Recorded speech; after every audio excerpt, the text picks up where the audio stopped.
Bien le bonjour à toutes et à tous. Voici la leçon numéro 38, les participes perfectifs et imperfectifs. Petit rappel, la proposition introduite par un pronom relatif est également appelée nom d'agent dans la langue française. Dans la langue égyptienne, nous avons pu observer que certaines traductions se rendent par un nisbé ou nom de relation.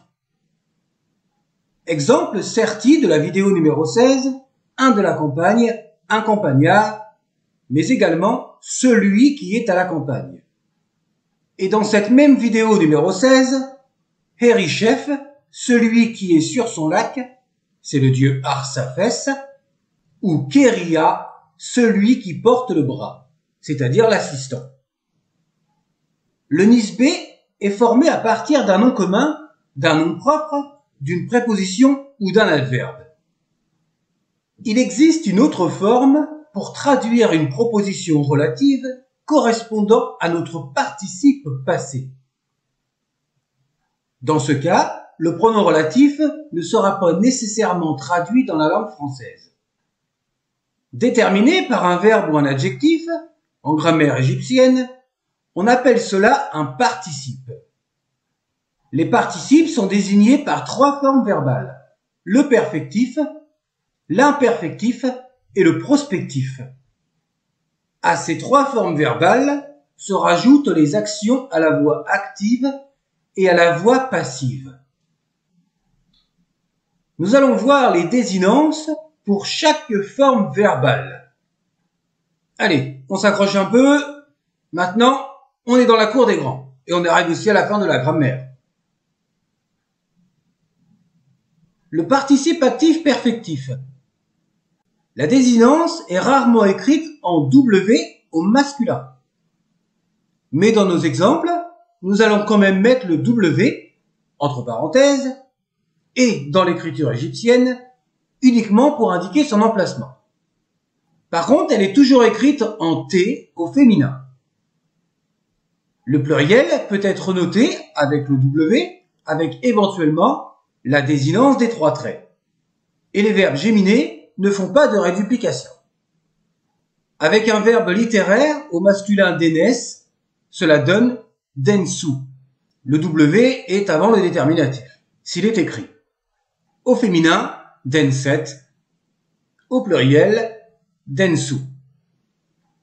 Comme le pluriel n'est pas obligatoirement écrit dans l'écriture hiéroglyphique, il peut très bien correspondre à un singulier. Avec un verbe INF, au masculin messi, messou, au féminin messet, au pluriel messou. Avec un verbe géminé, au masculin amem, cela donne amou, donc il n'y a plus de réduplication, au féminin amet et au pluriel amou. Le participe passif perfectif. Les désinences sont les mêmes qu'à l'actif, c'est-à-dire le W au masculin, le T au féminin et également le W pour le pluriel. Les verbes géminés ne font toujours pas de réduplication, mais les verbes de littéraire sont fréquemment géminés. Exemple avec un verbe de littéraire au masculin, an, cela donne anou ou alors gémination en anénou, au féminin anet ou anénet et au pluriel anou ou anénou. Avec un verbe 3 littéraire ou plus, au masculin seda, sedaou. Féminin sedat, pluriel sedaou. Avec un verbe INF au masculin, deni, deniu, denit au féminin, deniu au pluriel. Et avec un verbe géminé, renen, cela donne donc renou. Au féminin, renet, et au pluriel, renou. Ensuite, nous avons le participe actif imperfectif. Les désinences sont les mêmes que le perfectif. Les verbes INF sont géminés. Avec un verbe littéraire au masculin cap, capou, féminin capette, au pluriel capou.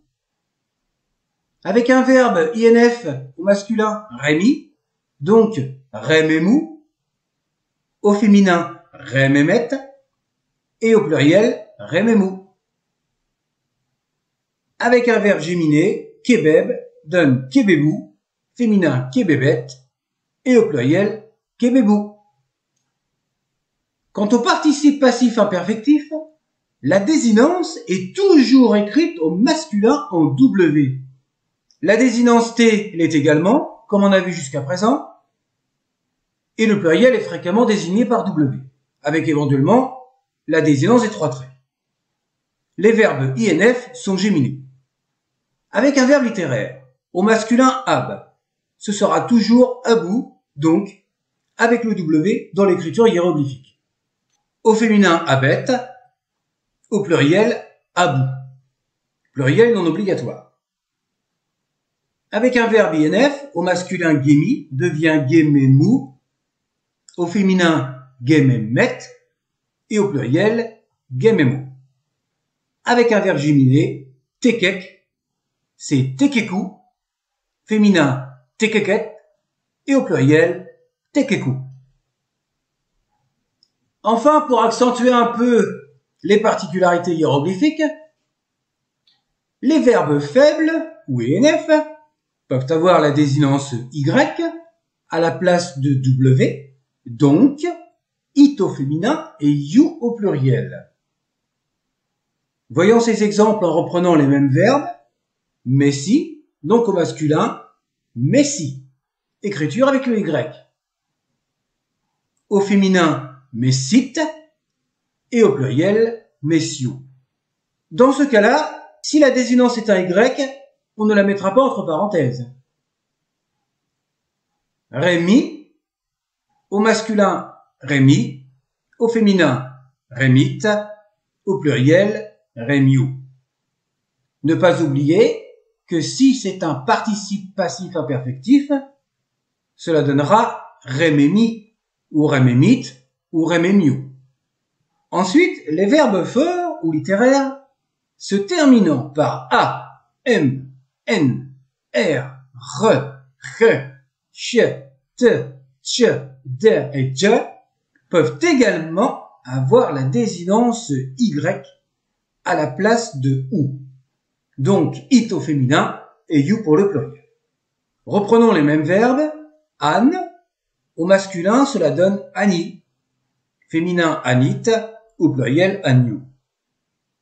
Et Seda, se terminant donc par A, masculin, Sedai, féminin, Sedait, et au pluriel, Sedayou. Bon, on a compris un petit peu l'idée. Maintenant, voyons les graphies au perfectif actif et passif du verbe ready, qui est redou. L'écriture du ou n'est pratiquement jamais écrite. Avec les variantes, bien sûr. Au féminin, on a redet, donc il suffira d'en rajouter un T. Et au pluriel, redou. Et à l'imperfectif, dedou. Féminin, dedet, et au pluriel, dedous. Et les graphies à l'imperfectif du verbe i sont iu, avec les deux i, au féminin it, iu au pluriel, et pour le verbe iwi, les graphies sont you, ou, au féminin yout, et au pluriel you.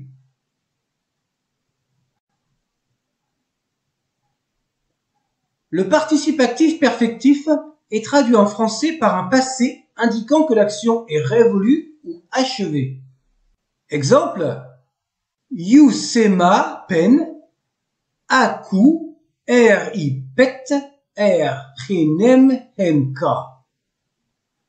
C'est le prêtre stoliste qui est entré dans la chambre secrète pour rejoindre le prêtre funéraire. Au participe passif perfectif, you pautiu, acheshu, medjedu, hepsed im. Les anciens qui ont été appelés pour suivre le jubilé sont ici. Au participe passif perfectif avec un nom d'agent, comme la forme de l'accompli avec le N tilde. Voir la vidéo 52. Perhej meku en sautiu. Le trésor qui a été protégé par les gardes. La filiation est construite avec cette forme du passif. Reprenons celle indiquée précédemment de la vidéo 46 à 9 minutes 29. Hotepi iruen neferu mesut en wenenet. Hotepi, qui est engendré ou né de Néferu, mis au monde par ou né de Unenet. Mais on constate plus fréquemment la forme Mesuen sans le T, suivi du nom de la mère.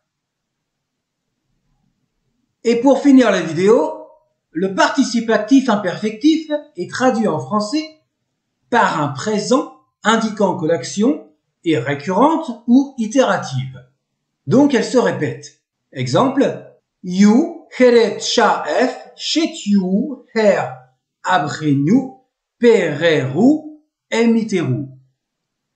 L'enfant attrape les tortues et les grenouilles qui sortent du fleuve.